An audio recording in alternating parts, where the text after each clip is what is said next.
Parish President's remarks and report. Mr. Jewell.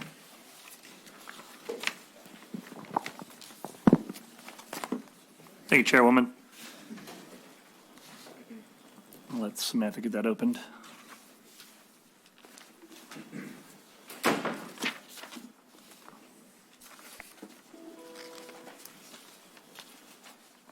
Okay, I'll start with the Hill Heights update. This is a project that the parish did under an emergency contract, and it is substantially complete.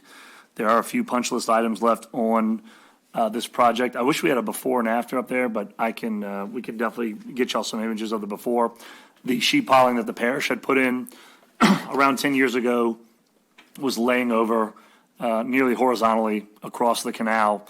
And so this turned out really good. The last couple items they have to do, I think mainly is to reestablish grass growth on the dirt side of the ditch. So I think Miles is going to be hydro seeding that. Right. So they'll be hydro seeding this canal, and they'll complete that project, and we'll look for opportunities in the future to fund the rest of this the canal. Going on, St. Charles Parish Day is going to be on Wednesday, May 17th, from 11 to 2 on the Alario patio of the state capitol. That's going to be on the house side. Again, that's going to be in Baton Rouge, 11 to 2 p.m. on Wednesday, May 17th. We're going to be showcasing some local food vendors. Some of our local industry partners will be on hand to speak with our legislators. And so, if any of you all have items that you all want to talk to legislators about, that is a great opportunity to speak with them. We hope to see you there.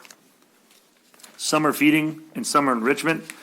Summer feeding for all St. Charles Parish children under 18 years old are eligible to enjoy a free meal and activities throughout the summer, through community services.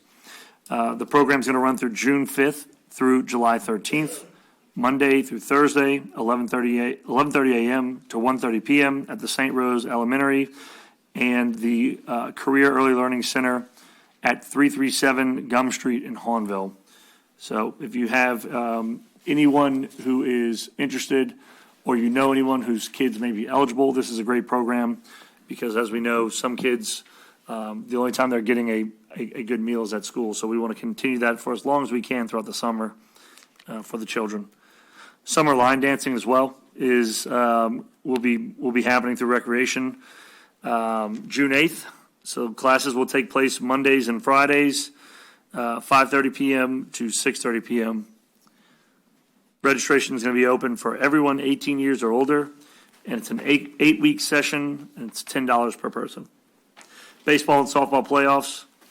Playoffs for our spring baseball and softball leagues will begin this week on Wednesday. We want to just wish good luck to all of our athletes. Fall sports registration. Next week on May 15th, fall sports registration will open. Baseball, tennis, volleyball, cheerleading, flag football, and tackle football will be available. The booster clubs voted to move the registration for fall sports in order to start the season earlier and increase participation. Parks and Rec is fully supportive of this change. Again, I want to say that the booster clubs voted to move the registration for fall sports up in order to increase participation, and Parks and Recreation is fully supportive and will work with them to make sure that they have a successful fall sports season. This will also help avoid conflicts with the school system and also ensure that we can start winter basketball season a little bit earlier. Fishnet Rodeo, third annual Fishnet Rodeo is going to be on May 20th at the Barrataria Spillway. The Lower Guide Levee boat launch. It's a family-friendly event, and all ages are invited to participate. There's going to be food, fun, and great door prizes. There's going to be even a very big special grand prize this year, thanks to Councilwoman Beth Billings. Registration is now open through May 18th. Anglers 12 and under are $5 and $10 for our anglers who are 13 and older, as well as boat captains. East Bank levy update. The Corps of Engineers announced that it has awarded a $22.6 million contract to build 1.8 miles of additional levee between St. Charles and St. John the Baptist. This project will includes all the lifts that will bring the levee in months to 12.5 feet above sea level. The first lift is going to be at 3 feet. That'll be in this year in 2023. The second lift will be at 6 feet in 2024. And the last lift will be up to the 12.5 foot in 2025, the 2025-2026 time frame. So we look forward to months getting that 100-year level flood protection, as well as the rest of the levee continuing on into St. John Parish. That's going to be some great additional protection in the river parishes. Over on the West Bank, we wanted to talk about a pre-construction and engineering on the hurricane storm. The Upper Barrataria Basin risk reduction system, and we were able to lead a group of stakeholders, but most importantly, our engineer colonel, Corps of Engineers colonel for New Orleans, Cullen Jones, as well as Eric Swinson, the commander and colonel over at the St. Paul, Minnesota district, who will also be participating in the engineering of the levee.